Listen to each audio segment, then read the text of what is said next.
किसी को लग सकता है भाई 20 साल पहले मैंने तो ये स्टैंड लिया था, अब मैं क्या स्टैंड कैसे बदल सकता हूं।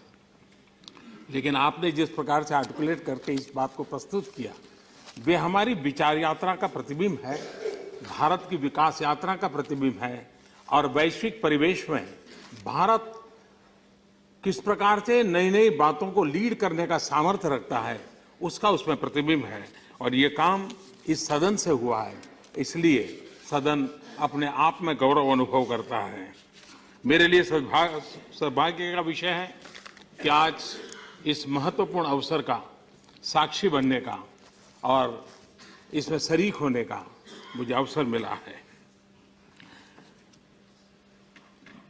ये साफ कह सकते हैं हम कि कभी चर्चा चल रही थी संविधान निर्माताओं के बीच में कि सदन एक हो या दो हो, लेकिन अनुभव कहता है कि संविधान निर्माताओं ने जो व्यवस्था दी वो कितनी उपयुक्त रही है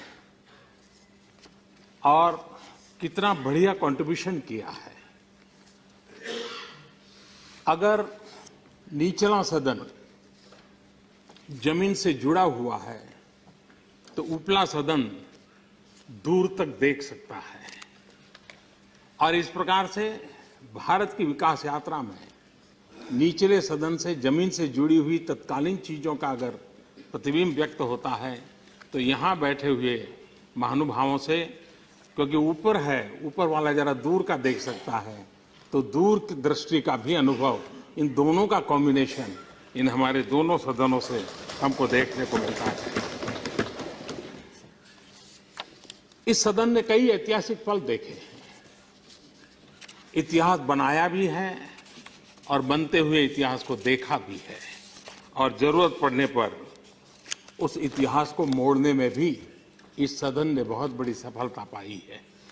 उसी प्रकार से इस देश के गणमान्य दिग्गज महापुरुषों ने इस सदन का नेतृत्व किया है, इस सदन में सहभागिता की है और इसके कारण हमारे देश की इस विकास यात्रा को और आजादी के बाद के बहुत सी चीजें गढ़नी थी। अब तो 50-60 साल के बाद बहुत सी चीजें शेप ले लिया है, लेकिन वो शुरुआत काल में फियर ऑफ अननोन से हमें गुजरना पड़ता था। उस समय जिस मैच्योरिटी के साथ सबने नेतृत्व किया है, दिया है, ये अपने आप में बहुत बड़ी बात है। आदरणीय सभापति जी, ये सदन की बड़ी विशेषता है और दो पहलू खास है। एक तो उसका स्थायित्व,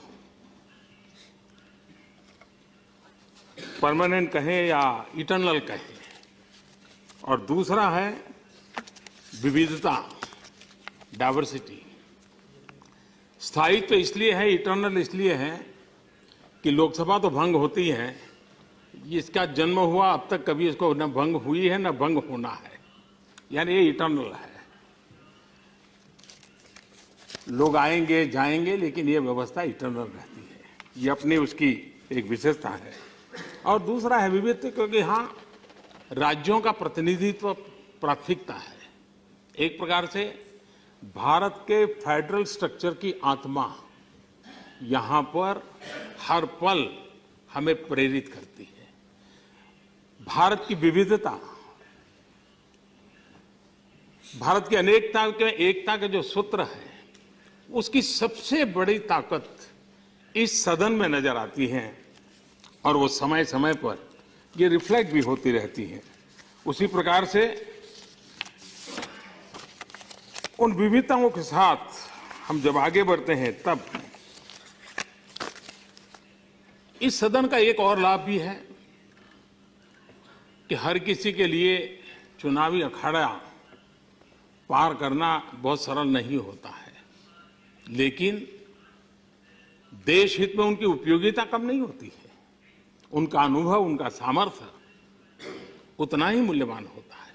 तो ये एक ऐसी जगह है कि जहां इस प्रकार के सामर्थ्यवान महानुभाव, भिन्न भिन्न क्षेत्रों के अनुभवी लोग, उनका लाभ देश के राजनीतिक जीवन को, देश के नीति निर्धारण के अंदर उनका बहुत बड़ा लाभ मिलता है और समय समय में मिला है।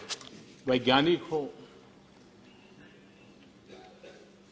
खेल जगत के लोग हो, कला जगत के लोग हो, कलम के धनी हो, ऐसे अनेक महानुभावों का लाभ, जिनके लिए चुनावी अखाड़े से निकल करके आना बहुत मुश्किल होता है।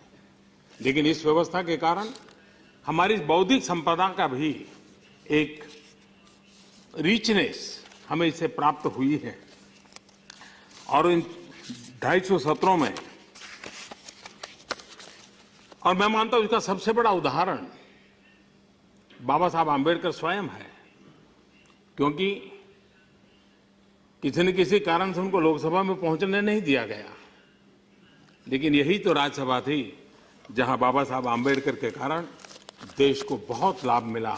और इसलिए हम इस बात का गर्व करते हैं कि ये सदन है जहां से देश को बाबा साहब आम्बेडकर जैसे अनेक महापुरुषों का हमें बहुत ही लाभ मिला।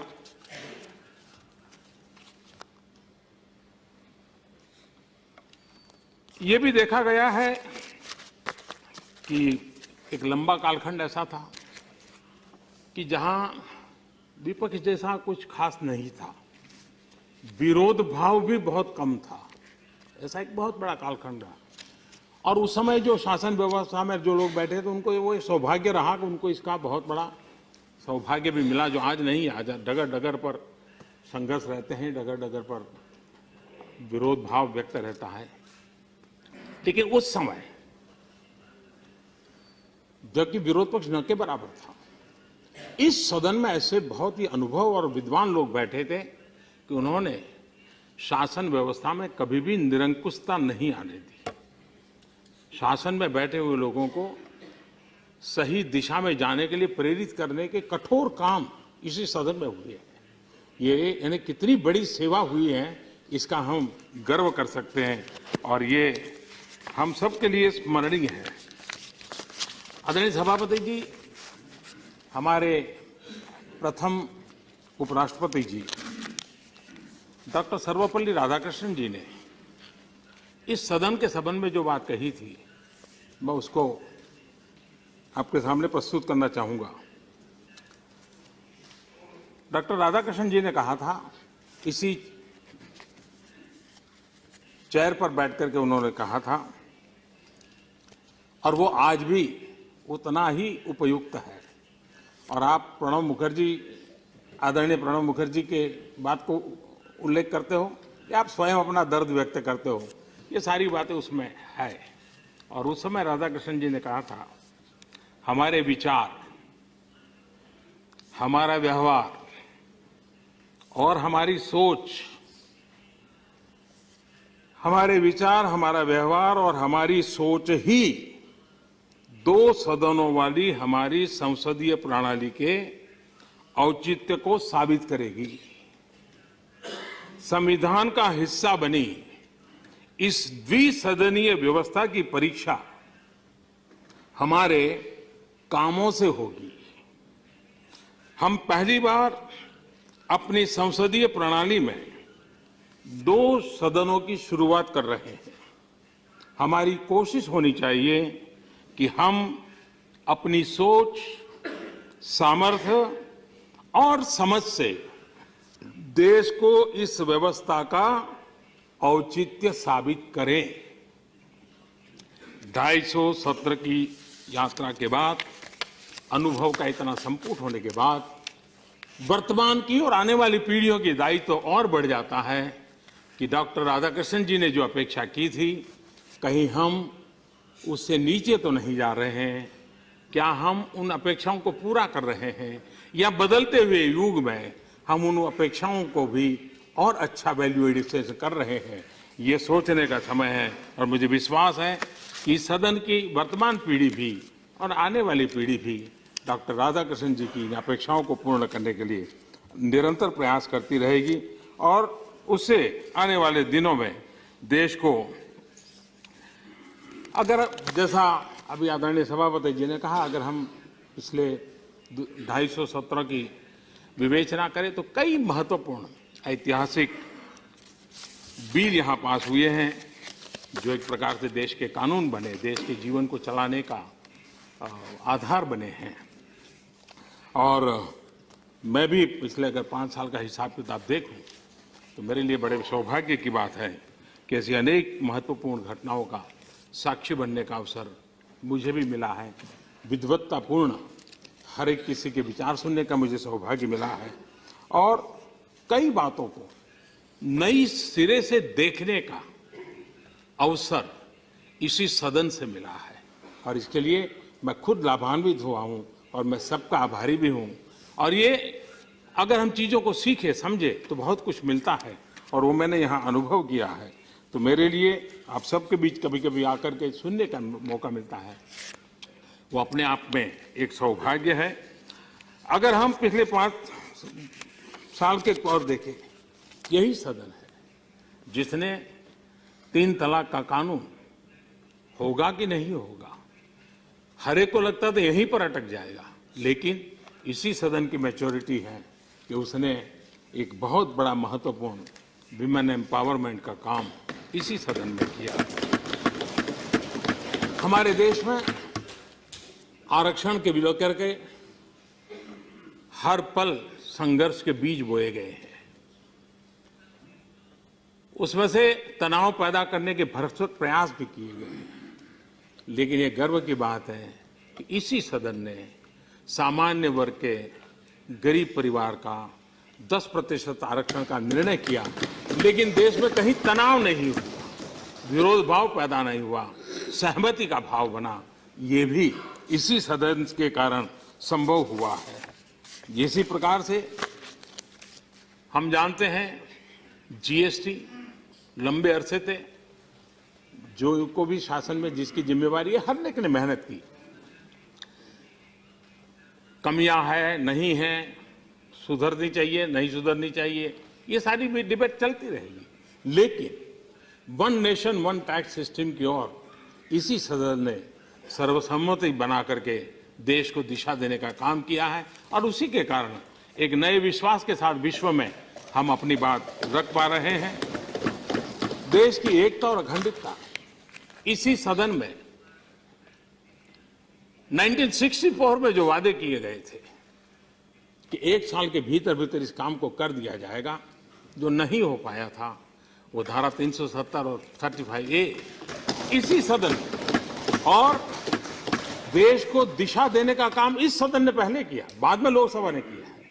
और इसलिए ये सदन अपने आप में देश की एकता अखंडता के लिए इतने महत्वपूर्ण निर्णय के अंदर इतनी जो भूमिका अदा की है, वो अपने आप में, और ये भी एक विशेषता है इस सदन इस बात के लिए, जिस बात को भी याद करेगा कि संविधान के अंदर धारा 370 आई, उसको इंट्रोड्यूस करने वाले मिस्टर एन गोपालास्वामी, वो इस सदन के पहले नेता थे, फर्स्ट लीडर थे वो, तो उन्होंने इसको रखा था और इसी सदन ने उसको निकालने का काम भी बड़े गौरव के साथ करके वो एक घटना अब इतिहास बन चुकी है, लेकिन यहीं पर हुआ है।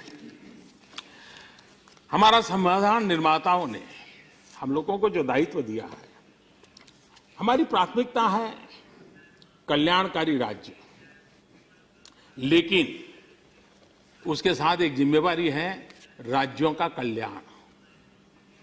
यानी भारत एज सच हम कल्याणकारी राज्य के रूप में काम करें, लेकिन एट द सेम टाइम हम लोगों का दायित्व है राज्यों का भी कल्याण, और ये दोनों मिलकर के, राज्य और केंद्र मिलकर के ही देश को आगे बढ़ा सकते हैं। और उस काम को करने में इस सदन ने, क्योंकि ये राज्य का रिप्रेजेंटेशन पूरी ताकत के साथ करते हैं, बहुत बड़ी भूमिका निभाई है। और हमारी संवैधानिक संस्थाओं को ताकत देने का भी हमने काम किया है। हमारा संघीय ढांचा हमारा देश के विकास के लिए सबसे अहम शर्त है, और राज्य और केंद्र सरकारें मिलकर के काम करें तभी प्रगति संभव होती है। राज्यसभा इस बात को सुनिश्चित करती है कि देश में केंद्र और राज्य सरकारें प्रतिद्वंदी नहीं है, लेकिन हम प्रतिभागी बनकर के, सहभागी बनकर के देश को आगे ले जाने का काम करते हैं। यहाँ जिन विचारों का आदान प्रदान होता है, उसका जो अर्क है, जो यहाँ के प्रतिनिधि अपने राज्य में ले जाते हैं, अपने राज्य की सरकारों को बताते हैं, राज्य की सरकारों को उसके साथ जुड़ने के लिए प्रेरित करने का काम जाने अनजाने भी सतर्क रूप में भी करने की आवश्यकता होती है। देश का विकास और राज्यों का विकास, ये दो अलग चीजें नहीं हैं। राज्य के विकास के बिना देश का विकास संभव नहीं है, और देश के विकास का नक्शा राज्य के विकास के विपरीत होगा तो भी राज्य विकास नहीं कर पाएंगे। और इस बातों को ये सदन सबसे ज्यादा प्रतिबिंबित करता है, जीवंतता के साथ प्रतिबिंबित करता है। बहुत ही नीतियां केंद्र सरकार बनाती है, उस नीतियों में राज्यों की अपेक्षाएं, राज्यों की स्थिति, राज्यों का अनुभव, राज्यों की रोजमर्रा की दिक्कतें, उन बातों को सरकार की नीति निर्धारण में बहुत ही सटीक तरीके से कोई ला सकता है तो ये सदन ला सकता है, इस सदन के सदस्य ला सकते हैं। और उसका लाभ फेडरल स्ट्रक्चर को भी मिलता है। भारत सरकार और राज्य सरकार मिलकर के देश को आगे, सब काम एक साथ होने वाले नहीं है। कुछ काम इस 5 साल होंगे तो कुछ काम अगले 5 साल होंगे, लेकिन दिशा तय होती है और वो काम यहां से हो रहा है, ये अपने आप में। आदरणीय सभापति जी, 2003 में जब इस सदन के 200 साल हुए थे तब भी एक समारंभ हुआ था, और तब भी सरकार एनडीए की थी और अटल बिहारी वाजपेयी जी प्रधानमंत्री थे। तो उस 200 में सत्र के समय जो आदरणीय अटल जी का जो भाषण था बड़ा इंटरेस्टिंग था, उनकी बात करने का अपना एक लहजा था।